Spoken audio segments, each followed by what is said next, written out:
किसका पलड़ा भारी है? आहरा का नेशनल प्रेसिडेंट डॉक्टर दुआ का आपके चैनल के दर्शकों को सबसे पहले अभिनंदन।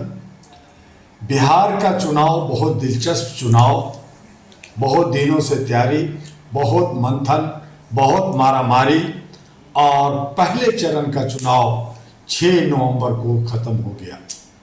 121 विधायक का किस्मत डब्बे में ईवीएम मशीन में बंद हो गया, लेकिन उसमें कितना चोरी हुआ, कितना चोरी होगा, ये देखना है। वहाँ बहुत सारे लोगों को वोट देने नहीं दिया गया। नदी से पार नाव कर रहे थे, उनको रोका गया।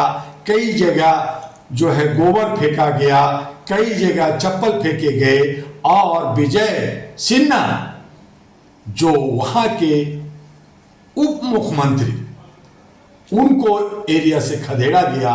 तो इस तरह से वहाँ पोहा में जनता है, वहाँ पोहा में सारे पार्टियां हैं कि क्या एनडीए आएगी, क्या इंडिया आएगा, और नहीं तो फिर क्या प्रशांत किशोर आएगा, क्या ओवैसी आएगा। तो आज 4 लोगों के बीच में जमघट है। इसके साथ साथ बहुत सारे इंडिपेंडेंट, छोटी छोटी बहुत सारी पार्टियां जो वोट काट रहे हैं। और ऐसी सूरत में बिहार के अंदर जो सब दावा कर रहे हैं, एक तरफ इंडिया गठबंधन में राहुल और प्रियंका दोनों मिलकर के अपना किस्मत आजमा रही है। बाकी उनका पूरा कुनबा कहाँ है पता नहीं।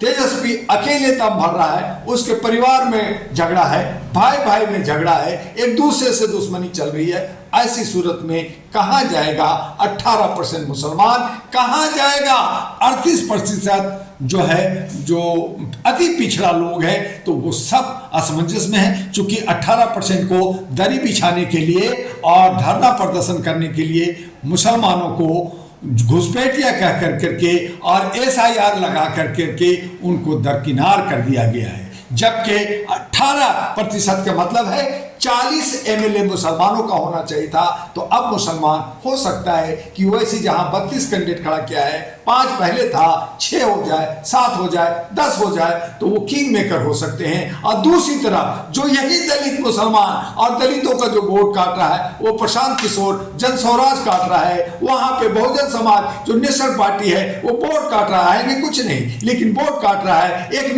राष्ट्रीय पार्टी आम आदमी पार्टी जो सभी सीटों पे लड़ी है, वो भी वोट काटेगा। और कमोबेश बहुत सारी ऐसी और पार्टियां जो वोट काटेगी। अब रहा एनडीए का, एनडीए की तरफ जो मोदी है तो मुमकिन है, ये जो प्रधानमंत्री संवैधानिक पद पे बैठ के जो प्रचार प्रसार कर रहे हैं और जो दावा कर रहे हैं और जो प्रचार कर रहे हैं, तमाम राज्यों के चीफ मिनिस्टर और कैबिनेट मिनिस्टर सब आज बिहार में बैठे हुए हैं। कहीं चोरी, कहीं चकारी, कहीं दबाव, कहीं डराव, ये सब चल रहा है। और ऐसा लग रहा है जैसे बीजेपी 101 पे खड़ा हुई है, 50-60 निकाल लेगी। और इसी तरह से नीतीश कुमार। और मजे की बात है कि जहां दुसाध, चिराग पासवान दुसाध है, वो पिछड़ा है, लेकिन ठीक धारी बन कर करके, वो ब्राह्मणवाद बन कर करके, समाजवाद बन कर करके वो बीजेपी की गोद में बैठा है। वो धोखा दे रहा है अपने समाज को। अगर वो सीट कुछ काट लिया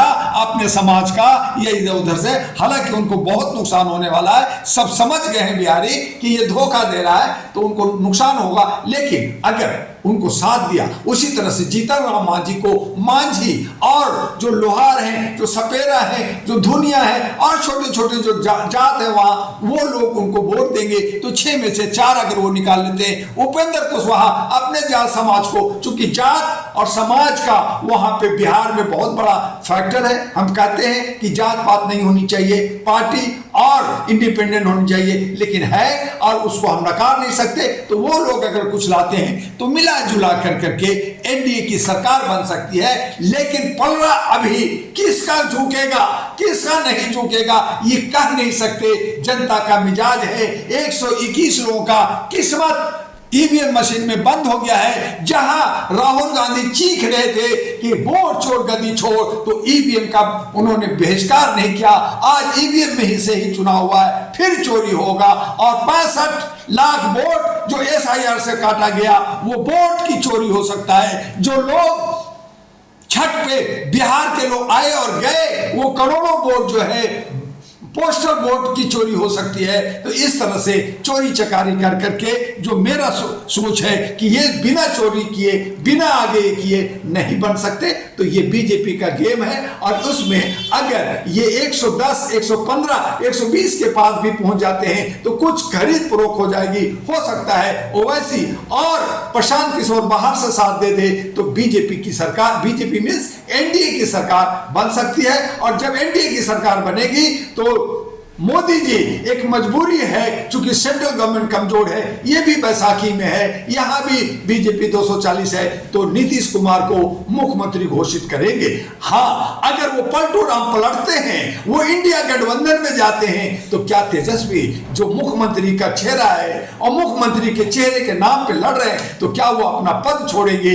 ये सब सवाल है। लेकिन देखना यह है कि 122 का जो 11 नवंबर का चुनाव होना है, और उसके सामने जो रिजल्ट आएगा इलेक्शन कमीशन तो 14 नवंबर को रिजल्ट देगा। लेकिन हमारा मीडिया हाउस, हमारे बाकी लोग, पर्यवेक्षक, ये सब 11 को रिजल्ट दे देंगे कि किसकी सरकार बन रही है। यही बिहार बा।